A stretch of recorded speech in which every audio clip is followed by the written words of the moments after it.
بسم اللہ الرحمن الرحیم۔ السلام علیکم۔ پروگرام اختلاف رائے کے ساتھ میں ہوں افتخار کاظمی۔ دیکھیں، شہباز شریف کے خلاف حدیبیہ پیپر مل کا کیس دوبارہ شروع کرنے کا معاملہ ایسے ہی ہے جیسے آپ کسی پر قتل کا الزام لگا دیں اور قتل کا الزام ثابت کرنے میں ناکامی پر اس پر مرغی چوری ڈال دیں تاکہ اپنی خفت مٹا سکیں۔ تو حدیبیہ پیپر مل کیس سپریم کورٹ سے فارغ ہو چکا ہے۔ سوال یہ کہ اگر شہباز شریف کرپٹ ہے اور انہوں نے بقول خان صاحب کی اربوں روپے کی کرپشن کی ہے، منی لانڈرنگ کی ہے، تو سوال تو یہ بنتا ہے کہ آخر حکومت اسے ثابت کرنے میں ناکام کیوں ہے؟ جب شہباز شریف کو گرفتار کیا گیا کوئی سال ڈیڑھ سال پہلے، 2 سال پہلے، تو ان پر 56 کمپنیوں کا کیس بنایا گیا، صاف پانی کیس، آشیانہ اقبال کیس اور اس طرح کے بلا بلا بے تحاشا کیس، اور یہ کہا گیا کہ وزیر اعلیٰ پنجاب نے، یعنی شہباز شریف وزیر اعلیٰ پنجاب تھے جب انہوں نے 56 کمپنیاں بنائی، تو انہوں نے اختیارات کا ناجائز استعمال کیا، اور یہ اختیارات کا ناجائز استعمال از خود ایک بہت بڑا کرائم ہے، اس میں سزا ہو سکتی ہے۔ لیکن بڑا شور مچایا گیا کہ شہباز شریف اس میں نہیں بچ سکیں گے، بیوروکریسی کے لوگ پکڑے گئے۔ ایک اہم بیوروکریٹ آج چیمہ کو پکڑا گیا، اسے 2.5 سال قید میں رکھا گیا، اسے وعدہ معاف گواہ بنانے کی کوشش کی گئی کیونکہ وہ ایک اہم بیوروکریٹ تھے جو کہ بہت سارے پروجیکٹ کو لیڈ کر رہے تھے اور ایک ایفیشنٹ افسر تھے۔ انہیں وعدہ معاف گواہ بنانے کی کوشش کی، وہ وعدہ معاف گواہ نہیں بنے تو ان کے خلاف کیس بنا دیے، 2.5 سال ان کو جیل میں رکھا۔ تو جتنے بھی ان کے خلاف الزامات لگائے گئے، ایک برطانیہ کی طرف سے زلزلہ زدگان کا فنڈ کھانے کا الزام لگایا گیا، یعنی کہا گیا برطانیہ نے جو پاکستانیوں کو امداد دی تھی وہ شہباز شریف کھا گئے، لیکن کسی فورم پر یہ ثابت نہیں ہو سکا۔ تو اب حدیبیہ پیپر مل کیس پر آ گئے۔ تو اگر خان صاحب شہباز شریف کو سزا ہی دلوانا چاہتے ہیں تو ان کے پچھلے 10 سالہ حکومت کا ریکارڈ ان کے پاس ہے۔ شہباز شریف پچھلے 10 سال پنجاب کے وزیر اعلیٰ رہے ہیں، تو یہ 10 سال بہت ہوتے ہیں، 10 سال میں کہیں نہ کہیں تو کرپشن ہوئی ہوگی، تو ریکارڈ سارا حکومت کے پاس ہے، وہ ریکارڈ نکالے اور سزا دلوائے۔ لیکن آپ 25-30 سالہ پرانا کا کیس نکال رہے ہیں تو اس کا مطلب یہ کہ آپ کے پلے کچھ نہیں ہے۔ خان صاحب اور ان کی ٹیم کے شہباز شریف پر لگائے گئے الزامات درست نہیں ہے، جھوٹ پر مبنی ہے، اسی لیے ایک پرانے کیس کا سہارا لیا جا رہا ہے جسے سپریم کورٹ بند کر چکی ہے۔ تو یہی ثابت کرتی ہے بات کہ معاملہ کرپشن کا نہیں بلکہ ذاتی انتقام کا ہے، یا یہ محض سیاسی مخالفت ہے جس کی بنیاد پہ آپ پرانے کیس کھول رہے ہیں۔ پوری قوم یہ چاہتی ہے کہ جن لوگوں نے کرپشن کی ہے انہیں سزا ملے، لیکن چاہنے سے کچھ نہیں ہوگا۔ جو خان صاحب لوگوں کو بتاتے رہے ہیں انہیں ثابت کرنا بھی خان صاحب کا ہی کام ہے۔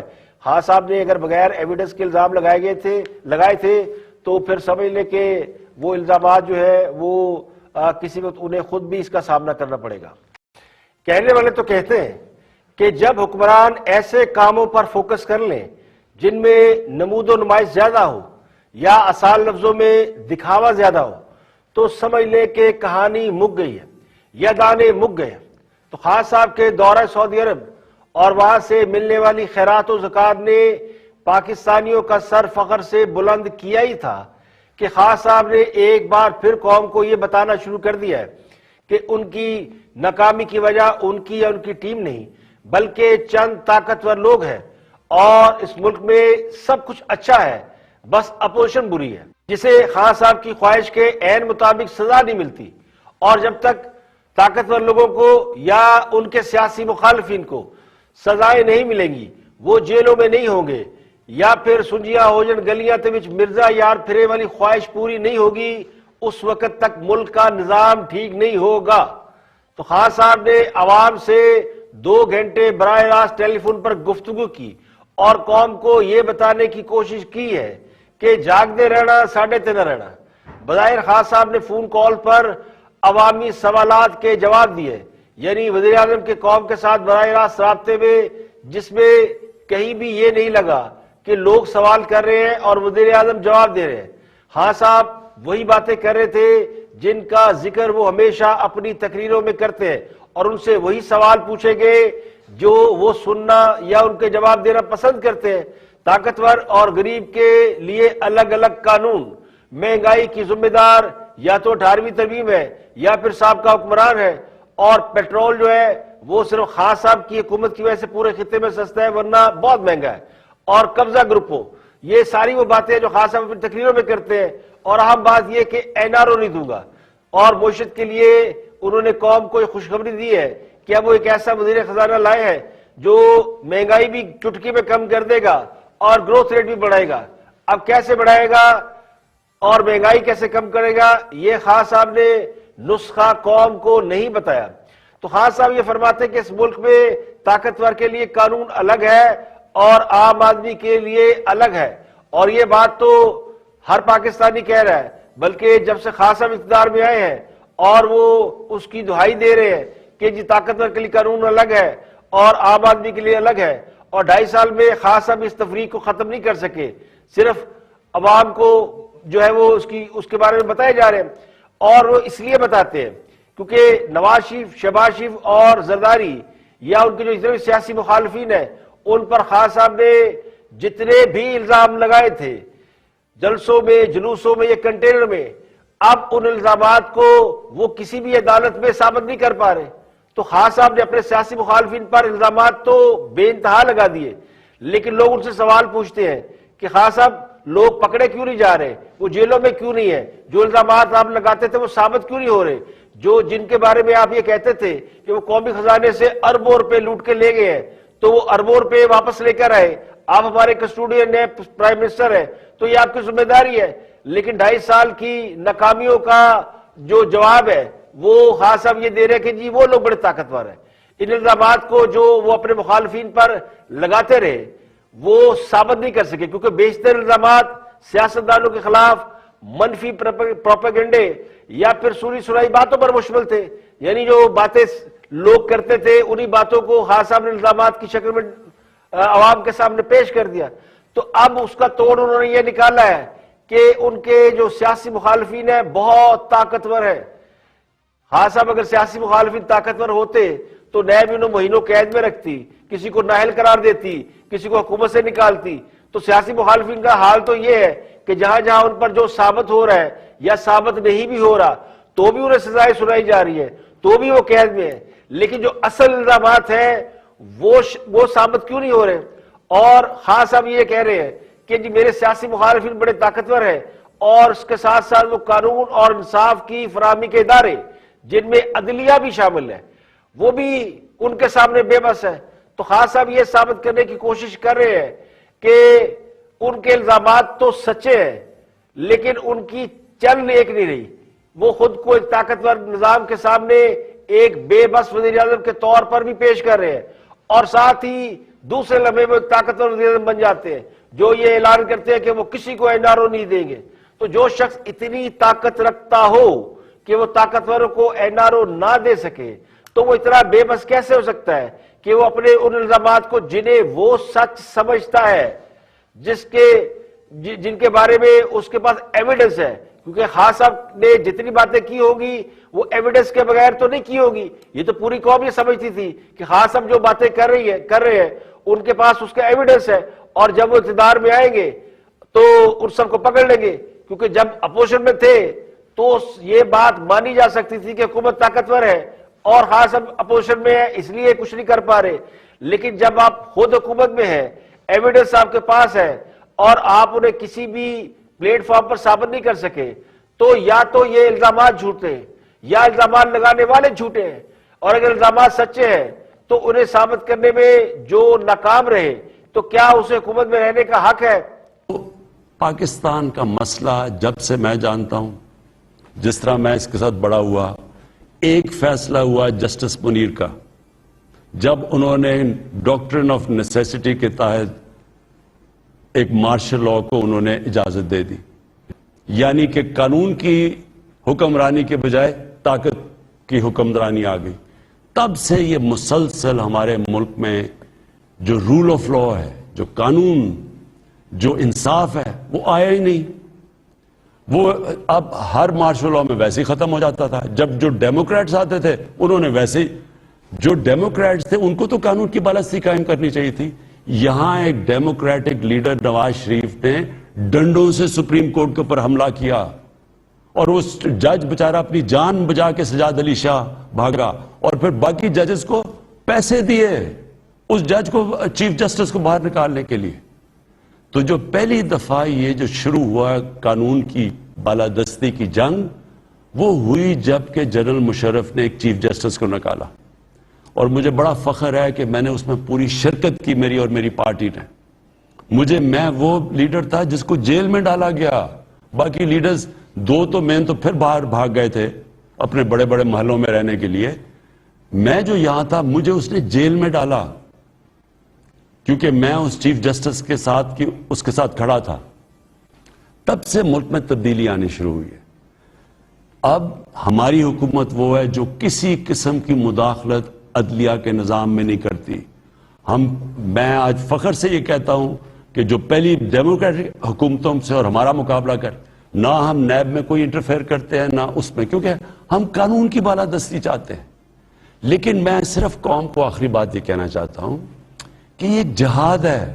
تو خان صاحب کہہ رہے ہیں کہ جب سے میں عدلیہ بحالی تحریک میں کھڑا ہوا تو ملک میں تبدیلی آنا شروع ہوئی۔ تو خان صاحب کو شاید یہ یاد نہیں ہے کہ سابق چیف جسٹس افتخار چودھری کی بحالی کے لیے جو تحریک چلائی گئی تھی اسے عدلیہ بحالی تحریک کہا جاتا ہے، اور سابق چیف جسٹس افتخار چودھری قطعی بحال نہ ہوتے اگر نواز شریف لاہور سے لانگ مارچ لے کر نہ نکلتے۔ نواز شریف راستے میں تھے تو چیف جسٹس بحال ہو گئے تھے۔ یہ تو ایک تاریخی حقیقت ہے، یہ ایک تاریخی ڈاکومنٹ ہے جس کو جھٹلایا نہیں جا سکتا۔ وزیر اعظم نے نواز شریف پر سپریم کورٹ پر حملے کا جو الزام لگایا وہ یقینی طور پر مسلم لیگ نون کے پولیٹیکل کیریئر پر ایک داغ ہے۔ تو عدلیہ بحالی تحریک کو کامیاب کرنے کا کریڈٹ بھی نواز شریف کا ہے، اور یہ شاید اسی کا مداوع بھی تھا جس کا الزام نواز شریف پر لگایا جاتا ہے۔ تو نواز شریف نے عدلیہ بحالی تحریک میں چیف جسٹس کو بحال کرا کے وہ مداوع ادا کر دیا، لیکن اس کا کریڈٹ خان صاحب لینے چڑھ پڑے ہیں، یعنی کہیں کی اینٹ کہیں کا روڑا انگلی کٹوا کر شہیدوں میں نام لکھوا رہے ہیں کہ ان کی وجہ سے قانون کی بالادستی کا عمل شروع ہوا۔ حقیقت یہ ہے کہ عدلیہ بحالی کا جو کریڈٹ ہے وہ وکلا کے سر جاتا ہے۔ اگر اس کے علاوہ جو پولیٹیکل جماعتیں ساتھ کھڑی ہوئی تھی تو ان میں سب سے پہلے پیپل پارٹی کھڑی ہوئی تھی، اور پھر مسلم لیگ نون کھڑی ہوئی تھی، اور مسلم لیگ نون نے اس کو لے کر لانگ مارچ کی شکل جب دی تو پھر اس کا رزلٹ آیا جب پیپل پارٹی کی حکومت آ گئی تھی اور نون لیگ نے اس وقت جا کے چیف جسٹس کو بحال کرایا۔ تو قوم کی یادداشت اتنی تو کمزور نہیں ہے کہ کسی کو یہ یاد نہ ہو کہ عدلیہ بحالی تحریک میں خان صاحب کا کیا کردار تھا۔ خان صاحب تو مشرف کے پہلو میں کھڑا ہوا کرتے تھے، پھر پتہ نہیں کیا ہوا کہ مشرف نے ان کو لفٹ کرانا بند کر دی تو وہ مخالف ہو گئے۔ اب کہنے والے یہ کہتے ہیں کہ خان صاحب نے قوم کے جو 2 گھنٹے ٹیلی ویژن پر ضائع کیے ہیں، جوابات بھی وہی تھے جو ان کی ساری تقریروں میں پائے جاتے ہیں، یعنی نہ سوال نیا تھا نہ جواب نیا تھا، تو پھر ٹی وی پر قوم کو چہرہ نمائی کیوں کرائی گئی؟ تو اسی سے لگتا ہے کہ اب حکومت کے پاس کرنے کو اور کچھ نہیں رہ گیا کہ لوگوں کو باتوں سے بہلایا جائے اور باتوں کا کھایا جائے، یعنی پہلے دن سے باتوں کی کمائی کھانے کا سلسلہ جاری ہے۔ اب خان صاحب کے سارے سوال و جواب کا لب لباب یہ تھا، وہ مافیا سے لڑ رہے ہیں، اسے وہ جہاد سمجھتے ہیں، وہ جنگ جیتیں گے، مہنگائی اس لیے کم نہیں کر سکتے کہ یہ سابقہ حکمرانوں کی کرپشن کا نتیجہ ہے، اور چونکہ یہ صوبائی معاملہ ہے اور 18ویں ترمیم کے بعد وفاق کے پاس وہ پیسہ نہیں ہے، سارا پیسہ صوبہ لے جاتے ہیں، تو حکومت پھر کچھ نہیں کر سکتی۔ اور سب سے بڑا اور اہم مسئلہ کشمیر کے معاملے پر چونکہ سوالات زیادہ اٹھ رہے ہیں، اور اب لوگ یہ بات کھل کر کر رہے ہیں کہ کیا ہم نے کشمیر پر سودا بازی کر لی ہے، اور خان صاحب نے اس معاملے پر بھی قوم کو لالی پاپ دینے کی کوشش کی کہ جب تک بھارت کشمیر کی حیثیت تبدیل کرنے کا فیصلہ واپس نہیں لیتا بھارت سے بات نہیں ہو سکتی۔ حالانکہ یہ بات پوری طرح اسٹیبلش ہو چکی ہے کہ بھارت سے تو فوجی سطح پر بھی ہمارے نیگوسیشن جاری ہے، اور یہ آن دی ریکارڈ آرمی چیف بھی کہہ چکے ہیں کہ بھارت کے ساتھ بیک ڈور بات بھی ہو رہی ہے، بلکہ یہ شاید صحافیوں کے ساتھ جو گفتگو ہوئی تھی اس میں آن یا آف ریکارڈ میں بات کی گئی تھی کہ بھارت کے ساتھ بیک ڈور بات ہو رہی ہے، لیکن وزیر اعظم کچھ اور ہی بتا رہے ہیں کہ ہندوستان میں اقلیتوں سے، مسلمانوں سے کیا ہو رہا ہے، اقلیتوں سے کیا ہو رہا ہے۔ ہندوستان کے اندر جس طرح انہوں نے ہندو سپریمسٹ آئیڈیالوجی، یعنی وہ خود یہ اس کو تنقید کرتے ہیں، میں یہ ضرور کہوں گا کہ پہلی دفعہ باہر کے اخبار، مغربی اخبار اب اس کی تنقید کرتے ہیں، پہلے نہیں کرتے تھے، اور اس میں ہمارا پاکستان کا بہت بڑا ہاتھ ہے۔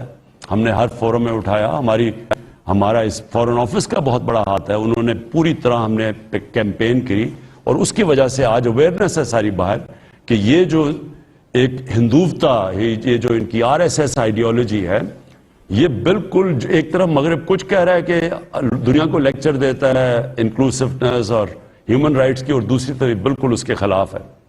لیکن اس کے باوجود جو ان کو کشمیریوں کے ساتھ کھڑا ہونا چاہیے اس وقت، اور جو ہم نے پوری کوشش کی ہے دنیا میں شعور پیدا کرنے کی، بدقسمتی سے وہ اس طرح کشمیریوں کے ساتھ نہیں کھڑے جو ظلم ہو رہے ہیں کشمیریوں کے ساتھ. لیکن میں آخر میں یہ کہنا چاہتا ہوں کشمیر کے لوگوں کو کہ یہ میں بار بار کئی دفعہ سنتا ہوں کہ جی پاکستانی بات چیت شروع کر دی ہے ہندوستان سے، یا پتہ نہیں کیا کر دیا. میں آپ کو ایک واضح چیز کہنا چاہتا ہوں، جب تک ہندوستان واپس نہیں جاتا جو 5 اگست کو انہوں نے قدم اٹھائے ہیں، اور جو کشمیر کے اوپر جو انہوں نے اسٹیٹ ہوڈ لی ہے، جب تک واپس 5 اگست کے اوپر واپس نہیں جاتا، پاکستان کی حکومت کوئی ہندوستان سے بات چیت نہیں. تو ہاں صاحب بھارت کا نقشہ تو کھینچ رہے ہیں، لیکن پاکستان کا نقشہ وہ پوری طرح سے بھول گئے کہ پاکستان کے اندر کیا حالات چل رہے ہیں. پاکستان کے اندر بھی مہنگائی ہے، بے روزگاری ہے، اپوزیشن کے ساتھ جو سلوک ہو رہا ہے وہ اسی قسم کا ہو رہا ہے جو کشمیریوں کے ساتھ ہو رہا تھا. سیاسی بنیادوں پر مقدمات بن رہے ہیں اور سیاسی معاملات کے طور پر نپٹائے جا رہے ہیں. ہاں سب سے ایک اور سوال پوچھا گیا، اور وہ سوال تھا جہانگیر ترین چینی سکینڈل اور NRO کے متعلق. پوچھا یہ گیا کہ جہانگیر ترین کو جہانگیر ترین کو NRO دے دیا گیا ہے؟ تو خان صاحب نے قوم کو بڑے اور چھوٹے ڈاکو کا فرق سمجھانا شروع کر دیا. تو اس کے لیے انہوں نے شہباز شریف کی مثال دی اور بعد میں جہانگیر ترین کی مثال دی. تو خان صاحب کے بقول شہباز شریف پر 7 ارب روپے منی لانڈرنگ کا کیس ہے، اس لیے وہ بڑا ڈاکو ہے، جبکہ جہانگیر ترین کے بارے میں اشارتاً خان صاحب نے فرمایا کہ یہ چھوٹے موٹے چور ہیں، اس سے ملک کو قوم کو کوئی نقصان نہیں پہنچتا. کبھی کسی کو NRO نہیں دوں گا، وہ اس لیے نہیں کہ مجھے کوئی ڈر ہے ووٹر یا مجھے ووٹ نہیں پڑے گی، مجھے خوف خدا ہے. اللہ کو میں جواب دوں، میں یہ اگر کس منہ سے ہم یا لوگ بچارے جیلوں میں گل سڑ رہے ہیں اور یہ ہم بڑے بڑے لوگوں کو چھوڑ دیں، یہ میں کبھی نہیں کروں گا. اب آگئی بات جہانگیر ترین کی. جہانگیر ترین کو میں نے بڑا واضح طریقے سے کہا، وہ یہ کہہ رہے ہیں کہ ان سے ناانصافی ہوئی ہے. میں ناانصافی کبھی کسی سے نہیں کی. جو میرے یہ جو مخالف بھی تھے، جنہوں نے 25 سال میں نے ان کے خلاف پوری جنگ لڑی ہے، جہاد کی ہے، کسی سے میں نے کسی قسم کی ناانصافی نہیں کی. کوئی مجھے آج کہے کہ کسی کو جھوٹا کیس بنایا، کوئی انتقامی کارروائی کی ایک جگہ. اب سارا جو ملک کا ٹاپ جتنے بھی بڑے بڑے سیاستدان اور جو طاقتور، وہ سارے شوگر ملز ان کی ہیں، سب کی شوگر ملز ہیں. اب وہ شوگر میں آپ یہ سوچیں کہ 1 روپیہ جب چینی مہنگی ہوتی ہے تو 5 ارب روپیہ عوام کی جیبوں سے نکل کے شوگر ملز کے پاس چلا جائے. لیکن وہ شوگر ملز جو سارے طاقتور کے پاس ہے، اب یہ ذرا سوچیں کہ انہوں نے آج تک ٹیکس کتنا دیا ہے. 5 سالوں میں ہم نکال رہے تھے، انہوں نے 5 سالوں میں ٹیکس کتنا دیا ہے؟ 22 ارب روپیہ. اس میں سے ان کو ریفنڈ کتنا ملا ہے؟ 12 ارب روپیہ. تو رہ گئے صرف 10 ارب روپیہ انہوں نے ٹیکس دیا. اور ان کو 5 سالوں میں سبسڈی کتنی ملی ہے؟ 29 ارب روپیہ.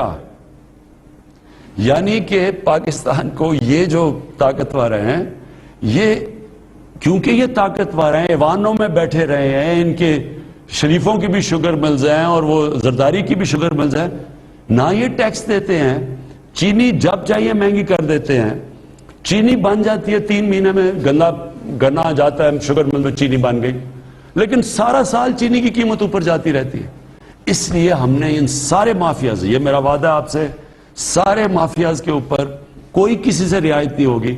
لیکن ناانصافی بات اب سامنے آ رہی ہے کہ نواز شریف کا بیانیہ کیا ہے اور نواز شریف کیا چاہتے ہیں. اب خان صاحب کو اس بات کی فکر ہے کہ اگر وہ قوت جن کے بارے میں یہ کہا جاتا ہے کہ وہ نیوٹرل ہو، وہ ان کو لے کر آئے تھے، وہ اگر نیوٹرل ہو گئے، یعنی اسٹیبلشمنٹ اگر نیوٹرل ہو گئی، تو پھر اگلے الیکشن کو وہ کیسے جیتیں گے. تو اس کے لیے حکومت نے الیکٹرانک ووٹنگ مشین کے ذریعے الیکشن کرانے کا فیصلہ کیا ہے. اس کے لیے وہ آرڈیننس بھی لائیں گے اور باقی کام بھی کریں گے. ہاں صاحب کو ان کے ساتھیوں نے یہ یقین دلا رکھا ہے. تو وہ یقین یہ ہے کہ ہاں صاحب بڑے پاپولر ہیں اور باقی جو سیاسی جماعتیں ہیں ان کا مقابلہ نہیں کر سکتی اگر وہ دھاندلی نہ کرے یا انتظامیہ اور بااثر افراد ان کے قبضے میں نہ ہو. تو تو جتنے بااثر افراد ہیں ان کو پکڑے اور اندر کر دیں. تو آج کل بڑے بڑے بااثر افراد کی گرفتاریاں بھی ہو رہی ہیں. تو یہ اسی کا تسلسل ہے. خیال یہ ہے کہ اگر الیکٹرانک ووٹنگ مشینیں لگا دی جائیں تو خاص آرام سے الیکشن جیت جائیں گے. اب یہ ان کی اپنی سوچ ہے. اور دوسری طرف نواز شریف بھی یہی سوچتے ہیں کہ اگر فری اینڈ فیئر الیکشن ہو جائیں گے تو آرام سے جیت جائیں گے. تو نواز شریف کا تو پچھلے 8-10 الیکشن میں یہ بات سامنے آ رہی ہے کہ ان کی سوچ کے پیچھے ان کا مطالبہ ہے اس کے پیچھے ان کی سوچ کیا ہے کہ اگر الیکشن فری اینڈ فیئر ہوتے ہیں, اگر حکومت بھی ہوتے ہیں وہ الیکشن جیت سکتے ہیں تو فری اینڈ فیئر میں یقینی طور پر جیت جائیں گے. ہاں صاحب, یہ نسخہ ضمنی الیکشن میں ہارنے کے بعد اب بلدیاتی الیکشن میں آزمانا چاہتے ہیں. اور دوسری طرف طاقتور حلقے میں یہ چاہتے ہیں کہ اب انہیں متنازع بنانے کا سلسلہ بند کیا جائے, اپنی لڑائی لڑی جائے, الیکشن آزادانہ طریقے سے کرایا جائے, لیکن اس سے پہلے اعتماد کی فضا کا بحال ہونا ضروری ہے جس پر کام شروع ہو چکا ہے. تیسرا فریق کوئی اور نہیں, وہ اسٹیبلشمنٹ ہے جس نے خود کو ضمنی انتخابات سے علیحدہ رکھ کر سیاسی جماعتوں کو یہ موقع دیا کہ وہ اپنی لڑائی خود لڑیں. اور یہ بات میں پہلے بھی کہہ چکا ہوں کہ اسٹیبلشمنٹ اس بات کا تہیہ کر چکی ہے کہ لڑائی اب اپنی, لیکن اپوزیشن کے بیانیے کی وجہ سے وہ پوزیشن لینے پر مجبور ہے. میرا گمان یہ ہے کہ مسلم لیگ نون نے جب یہ دیکھا کہ پی ڈی ایم کا سب سے زیادہ فائدہ پیپلز پارٹی نے اٹھایا ہے, جنہوں نے یوسف رضا گیلانی کو حکومت کے اہم اور طاقتور امیدوار جو اس وقت وزیر خزانہ بھی تھے, حفیظ شیخ, ان کو سینٹ الیکشن میں ہروا دیا. اور پھر سینٹ کے چیئرمین کے لیے بھی انہوں نے گیلانی صاحب کو امیدوار بنوا لیا. اور سونے پہ سہاگا اپوزیشن لیڈر کی سیٹ پر بھی وہ پھیل گئے اور ان سینیٹر کی حمایت سے گیلانی صاحب کو اپوزیشن لیڈر منتخب کروا لیا جو سینیٹر اسٹیبلشمنٹ کے زیر اثر سمجھے جانے والی جماعت سے تعلق رکھتے تھے. اس کے بعد پیپل پارٹی پنجاب میں کاف لیگ کے ساتھ مل کر حکومت بنانے کی باتیں کر رہی تھی. تو میرا گمان یہ کہ یہی وہ ٹرننگ پوائنٹ تھا جس نے پی ڈی ایم کے فیوچر کا فیصلہ کر دیا اور نون لیگ نے اپنی پوزیشن تبدیل کر دی ہے. اور جو کام پیپل پارٹی کر رہی تھی وہی کام اب نون لیگ نے پکڑ لیا ہے کہ اگر اسٹیبلشمنٹ سے مقابلہ ہی نہیں کرنا اور جوڑ توڑ کی سیاست ہی کرنی ہے تو پھر یہ کام نون لیگ سے بہتر کون کر سکتا ہے. تو اب یہ نون لیگ بھی یہ کام کر رہی ہے. اب پیپل پارٹی کے ساتھ وہ حکومت کے ساتھ بھی سیدھی ہو گئی ہے اور پیپل پارٹی کے ساتھ بھی سیدھے ہو گئے, یعنی این جی تو پھر این جی سے ہی. اب یہ بات نون لیگ کے کارکنوں کو نہ ہضم ہو رہی ہے نہ اچھی لگ رہی ہے. وہ سیکھ پائے کہ آخر نون لیگ نے اس طرح کیوں اپنی پوزیشن چینج کی ہے, لیکن ہو یہی رہا ہے. سیاسی حلقوں میں ایک اور اہم سوال تیزی سے گردش کر رہا ہے کہ کیا مسلم لیگ نون کی اسٹیبلشمنٹ سے صلح ہو گئی ہے, اور کیا شہباز شریف کو رہا کرنے کا مقصد یہی تھا کہ مسلم لیگ نون اور اسٹیبلشمنٹ کے درمیان خلیج کو کم کیا جائے. مسلم لیگ نون کا وہ بیانیہ جو نواز شریف لے کر چل رہے تھے کیا اسے سائیڈ لائن کر دیا گیا ہے, اور کیا اس بات پر اتفاق کر لیا گیا ہے کہ آئندہ فوجی قیادت کو تنقید کا نشانہ نہ بنایا جائے, یا یوں کہہ لیں کہ فوج کو سیاسی پارٹی نہ بنایا جائے. تو وہ مقصد پورا ہوتا نظر آ رہا ہے. لیگی قیادت اس بات کا دعویٰ کر رہی ہے کہ ان کی فوج سے صلح ہو گئی ہے. لیگی قیادت کی طرف سے فوجی قیادت پر تنقید کی شدت میں نہ صرف کمی آ چکی ہے بلکہ مکمل خاموشی طاری ہے. حالیہ ضمنی انتخابات سے اسٹیبلشمنٹ نے خود کو الگ رکھ کر یہ بات تو اسٹیبلش کر دی ہے کہ اسٹیبلشمنٹ بھی متوازی راستہ ڈھونڈ رہی ہے, لیکن اپوزیشن کے سخت رویے خصوصاً نواز شریف اور مریم نواز کی طرف سے اسٹیبلشمنٹ کو پارٹی ڈکلیئر کرنے کے بعد اسٹیبلشمنٹ کے پاس اس کے علاوہ اور کوئی آپشن نہیں کہ وہ موجودہ سیٹ اپ کو سپورٹ کرتے رہے. اپوزیشن اگر تحریک نہ چلاتی اور سخت موقف اختیار نہ کرتی تو آج صورتحال مختلف ہو سکتی تھی. تو کہنے والے یہ کہتے ہیں کہ خان صاحب نے اس وقت جب اپوزیشن اور اسٹیبلشمنٹ میں معاملات بہتر ہونا شروع ہوئے اور شہباز شریف کی لندن سے واپسی ہوئی تھی, اس وقت بڑی کامیابی سے اپوزیشن کو اسٹیبلشمنٹ کے آمنے سامنے کر دیا اور بگڑے ہوئے معاملات بنتے رہ گئے.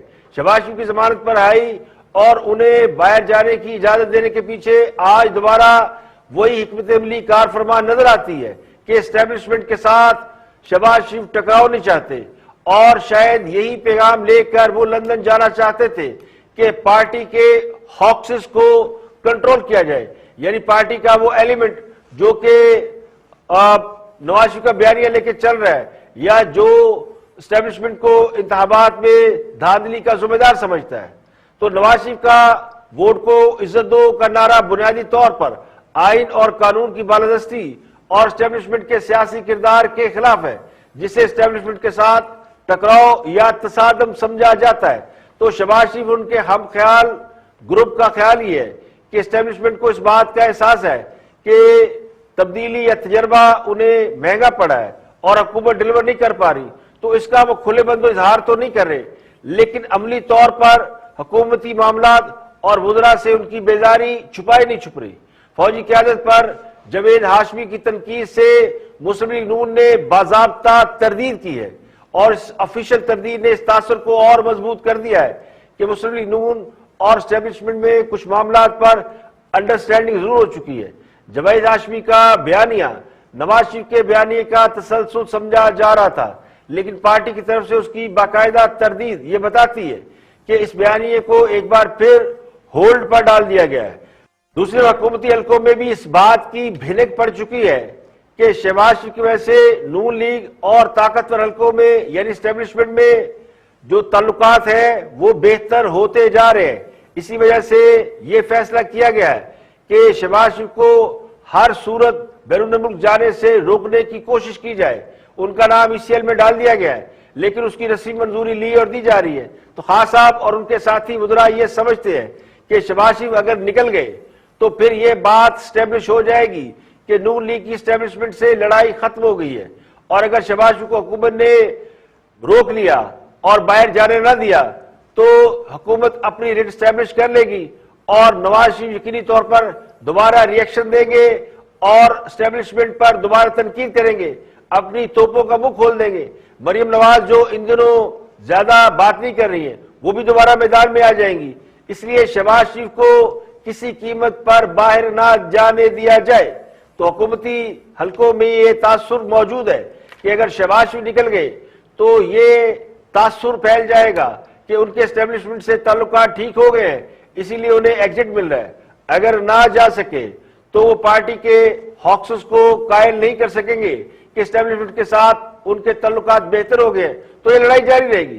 تو لب لباب یہ ہے جو سمجھا جا رہا ہے کہ شہباز شریف کا جانا اس بات کو طے کر دے گا کہ حکومت کی کوئی ریٹ باقی نہیں رہی، یا پھر اسٹیبلشمنٹ کو کھل کر سامنے آنا پڑے گا۔ دونوں صورتوں میں سچویشن سامنے آ جائے گی۔ جو اس وقت بظاہر خان صاحب کے ساتھ ہے، اور خان صاحب کو اس بات پر ڈاؤٹ تو ہے کہ اسٹیبلشمنٹ بھی کہیں وکٹ کے دونوں جانب کھیل رہی ہے۔ وہ یہ کہہ بھی چکے ہیں کہ انہیں معلوم ہے کس نے شہباز شریف کو نیب کی تحویل سے آزاد کرایا۔ تو بہت سے سیاسی حلقے اس بات کا بھی دعویٰ کرتے ہیں، بلکہ کرتے رہے ہیں۔ خود حکومتی حلقوں میں یہ تاثر موجود تھا، یہ تاثر دیا جا رہا تھا کہ شہباز شریف کی رہائی خان صاحب کی مرضی سے ہوئی ہے، کیونکہ وہ مریم نواز کا سر توڑنا چاہتے ہیں۔ تو گمان یہ تھا کہ شہباز شریف کی رہائی سے نون لیگ میں قیادت کی لڑائی شروع ہو جائے گی، جھگڑا شروع ہو جائے گا کہ کون لیڈ کرے گا، لیکن یہ توقعات پوری نہیں ہوئی۔ مریم نواز شہباز شریف کو قیادت سونپ کر خود بیک فٹ پر چلی گئی ہے، اور اب سارے فیصلے شہباز شریف کر رہے ہیں۔ اب جاوید ہاشمی کے بیان سے نون لیگ نے سوچ سمجھ کر لا تعلقی کا اعلان کیا ہے، جبکہ جاوید ہاشمی کے پاس نون لیگ میں کوئی عہدہ نہیں ہے۔ تو جاوید ہاشمی کے بیان سے لا تعلقی مسلم لیگ کے ہاکسز اسے نواز شریف کے بیانیے سے اعلان لا تعلقی قرار دے رہے، یعنی وہ سمجھتے ہیں کہ اب نون لیگ نواز شریف کے بیانیے سے ہٹ گئی ہے، اور ان میں اس حوالے سے خاصی مایوسی پائی جا رہی ہے۔ اس پر بہت شدید رد عمل بھی سامنے آ رہا ہے کہ مسلم لیگ نون نے جاوید ہاشمی کے بیان سے لا تعلقی کا اظہار کیوں کیا اور اسے ان کا ذاتی بیان کیوں قرار دیا۔ تو یہ بھی تنقید ہو رہی ہے کہ کہیں دوبارہ سے مفاہمتی عمل شروع ہو گیا ہے یا کوئی ڈیل ویل ہو رہی ہے۔ تو ان کا خیال یہ ہے کہ سب کچھ نواز شریف کی مرضی کے بغیر ہو رہا ہے، جبکہ بہت سے جو سنجیدہ سیاسی تجزیہ نگار ہیں وہ اس بات کو مانتے اور جانتے ہیں کہ پارٹی کے اندر نواز شریف کی مرضی کے بغیر کچھ نہیں ہوتا۔ تو شہباز شریف کا مفاہمتی فارمولہ اگر اس وقت ایگزسٹ کر رہا ہے تو وہ نواز شریف کی مرضی کے بغیر نہیں ہے۔ اگر نواز شریف مختلف پوزیشن لیتے ہیں تو پھر پارٹی میں یقینی طور پر تقسیم نظر آئے گی۔ اب مسلم لیگ نون کے ترجمان زبیر عمر نے ایک ٹی وی پروگرام میں اس بات کا انکشاف کیا ہے کہ ان کے فوج کے ساتھ باقاعدہ صلح ہو گئی ہے یا تعلقات بہتر ہو گئے؟ اس وقت مسلح افواج اور اس کی قیادت کے ساتھ آپ کے تعلقات کیسے ہیں اسپیشلی آفٹر سپٹمبر 2020؟ دیکھیں چلیں یہ فوج والا کوشچن پہلے لے لیتے ہیں کیونکہ اس کی اہمیت بھی ہے. پہلی بات تو یہ ہے کہ پاکستان مسلم لیگ ایک بہت رسپانسبل پولیٹیکل پارٹی ہے, سب سے پرانی پولیٹیکل پارٹی ہے, اور ہمیشہ ہمارے ریلیشن جو ہیں پاکستان فوج کے ساتھ جنرلی اچھے رہے ہیں. یہ بھی ایک حقیقت ہے چودھری صاحب جو آپ اگنور نہیں کر سکتے کہ پاکستان میں 4 مارشاء اللہ لگے ہیں اور ان کا پورا جو دور دیکھیں تو تقریباً 32-33 سال ہیں. سو ان کا جو انفلوئنس ہے پولیٹکس میں رہا ہے اور بہت حد تک ہے بھی بہت سی چیزوں میں اب تک. صلح ہو گئی ہے؟ جہاں آپ کے ہم جی صلح ہو گئی؟ عزت اور احترام کرتے ہیں وہاں ہمیں کئی چیزوں میں اختلاف بھی ہوتا ہے کہ کس حد تک ان کو پولیٹیکل میٹرز میں انٹرفیئر کرنا چاہیے, یا ہم اگر ہم سمجھتے ہیں کہ ہمیں ایون پلینگ فیلڈ نہیں ملی تھی 2018 میں, اور بہت سے ایسے واقعات ہوئے تھے جس میں ہم سمجھتے ہیں کہ وہ ہمیں وہ ایون پلینگ فیلڈ دے سکتے تھے. اب ہم سمجھتے ہیں جی بالکل صلح ہو گئی ہے, اور یہی ڈر خوف ہے جو آپ بار بار پوچھ رہے تھے نا میرے سے کہ جی یہ کیسے گریں گے کیسے گریں گے. ان کے پاس سے صرف سیڑھی کھینچنی تھی, وہ سیڑھی جیسے ہی تھوڑی سی کھینچے گی تو مسئلہ پی ٹی آئی کے لیے ہو جائے گا. ہمارے ساتھ حالات اللہ کا شکر ہے ٹھیک ہے. وہی میں کہہ رہا ہوں کہ سابق گورنر سندھ محمد زبیر عمر کا یہ بیان اور اس کے علاوہ جوید ہاشمی کا سابقہ بیان جس میں انہوں نے فوج کو تنقید کا نشانہ بنایا اور مسلم لیگ نون نے اس سے لا تلقی کا نوٹیفیکیشن جاری کیا, یہ دونوں چیزیں بتاتی ہے کہ مسلم لیگ نون کے اندر یہ سوچ پائی جا رہی ہے کہ اسٹیبلشمنٹ کو تنقید کا نشانہ بنانے کی بجائے انہیں اس معاملے سے الگ کر دیا جائے, یا دوسرے لفظوں میں سیف پیسج دے دیا جائے, فوج پر بحیثیت ادارہ کوئی سوال نہ اٹھایا جائے, تو انہیں سیاسی پارٹی کے طور پر ٹریٹ نہ کیا جائے, جو کسی حد تک نون لیگ کی ایک مثبت سوچ نظر آتی ہے. اور اپوزیشن جماعتوں کا یہ خیال بھی ہے کہ خان صاحب کو اسٹیبلشمنٹ کی تائید اگر باقی نہ رہی تو پھر ان کا فیوچر کو اچھا نہیں ہے, حکومت خود ہی گر جائے گی یا پھر ان ہاؤس تبدیلی کے ذریعے پارلیمنٹ کی مدت پوری کی جا سکتی ہے. تو آپشن سارے کھل جائیں گے اگر اسٹیبلشمنٹ خان صاحب سے پیچھے ہٹ جاتی ہے. جبکہ نواز شریف کا موقف اس کے برعکس ہے. نواز شریف کے بارے میں یہ موقف دیا جا رہا ہے, یا ان کے قریبی لوگ یہ کہہ رہے ہیں کہ وہ free and fair and fresh election چاہتے ہیں, اور اس بات کو میک شور کرنا چاہتے ہیں کہ جب بھی یعنی کہ کل پرسوں ہو یا 6 مہینے بعد ہو یا مقررہ وقت پہ ہو, جب بھی اس ملک میں الیکشن ہو اس میں کوئی تیسری قوت مداخلت نہ کرے, جس پر اسٹیبلشمنٹ بھی راضی ہے. 2018 کے الیکشن میں سارا الزام جو ہے وہ اسٹیبلشمنٹ پہ چلا گیا کہ انہوں نے نواز شریف کو جو ہے وہ اقتدار سے بھی نکالا اور پھر حکومت بھی فارغ کی اور خان صاحب کو جتانے میں مدد کی. تو یہ الزام اب وہ اس کو وائپ آؤٹ کرنا چاہتے ہیں. تو الیکشن کے حوالے سے یہ انڈرسٹینڈنگ, بلکہ سیاسی معاملات کے حوالے سے بھی یہ چیز خود اسٹیبلشمنٹ واضح کر چکی ہے کہ وہ سیاست میں کوئی بھی عملی کردار ادا نہیں کرنا چاہتے. بات اب سامنے آ رہی ہے کہ نواز شریف کا بیانیہ کیا ہے اور نواز شریف کیا چاہتے ہیں. اب خان صاحب کو اس بات کی فکر ہے کہ اگر وہ قوت جن کے بارے میں یہ کہا جاتا ہے کہ وہ نیوٹرل ہو, وہ ان کو لے کر آئے تھے, وہ اگر نیوٹرل ہو گئے یعنی اسٹیبلشمنٹ اگر نیوٹرل ہو گئی تو پھر اگلے الیکشن کو وہ کیسے جیتیں گے. تو اس کے لیے حکومت نے الیکٹرانک ووٹنگ مشین کے ذریعے الیکشن کرانے کا فیصلہ کیا ہے. اس کے لیے وہ آرڈیننس بھی لائیں گے اور باقی کام بھی کریں گے. خان صاحب کو ان کے ساتھیوں نے یہ یقین دلا رکھا ہے, تو وہ یقین یہ ہے کہ خان صاحب بڑے پاپولر ہیں اور باقی جو سیاسی جماعتیں ہیں ان کا مقابلہ نہیں کر سکتی اگر وہ دھاندلی نہ کرے یا انتظامیہ اور بااثر افراد ان کے قبضے میں نہ ہو. تو جتنے بااثر افراد ہیں ان کو پکڑے اور اندر کر دیں. تو آج کل بڑے بڑے بااثر افراد کی گرفتاریاں بھی ہو رہی ہیں. تو یہ اسی کا تسلسل ہے. خیال یہ ہے کہ اگر الیکٹرانک ووٹنگ مشینیں لگا دی جائیں تو خاص آرام سے الیکشن جیت جائیں گے. اب یہ ان کی اپنی سوچ ہے, اور دوسری طرف نواز شریف بھی یہی سوچتے ہیں کہ اگر فری اینڈ فیئر الیکشن ہو جائیں گے تو آرام سے جیت جائیں گے. تو نواز شریف کا تو پچھلے 8-10 الیکشن میں یہ بات سامنے آ رہی ہے کہ ان کی سوچ کے پیچھے ان کا مطالبہ ہے, اس کے پیچھے ان کی سوچ کیا ہے کہ اگر الیکشن فری اینڈ فیئر ہوتے ہیں، اگر حکومت کے ہوتے ہیں وہ الیکشن جیت سکتے ہیں تو فری اینڈ فیئر میں یقینی طور پر جیت جائیں گے۔ ہاں صاحب یہ نسخہ ضمنی الیکشن میں ہارنے کے بعد اب بلدیاتی الیکشن میں آزمانا چاہتے ہیں، اور دوسری طرف طاقتور حلقے میں یہ چاہتے ہیں کہ اب انہیں متنازع بنانے کا سلسلہ بند کیا جائے، اپنی اپنی لڑائی لڑی جائے، الیکشن آزادانہ طریقے سے کرائے جائے، لیکن اس سے پہلے اعتماد کی فضا کا بحال ہونا ضروری ہے، جس پر کام شروع ہو چکا ہے۔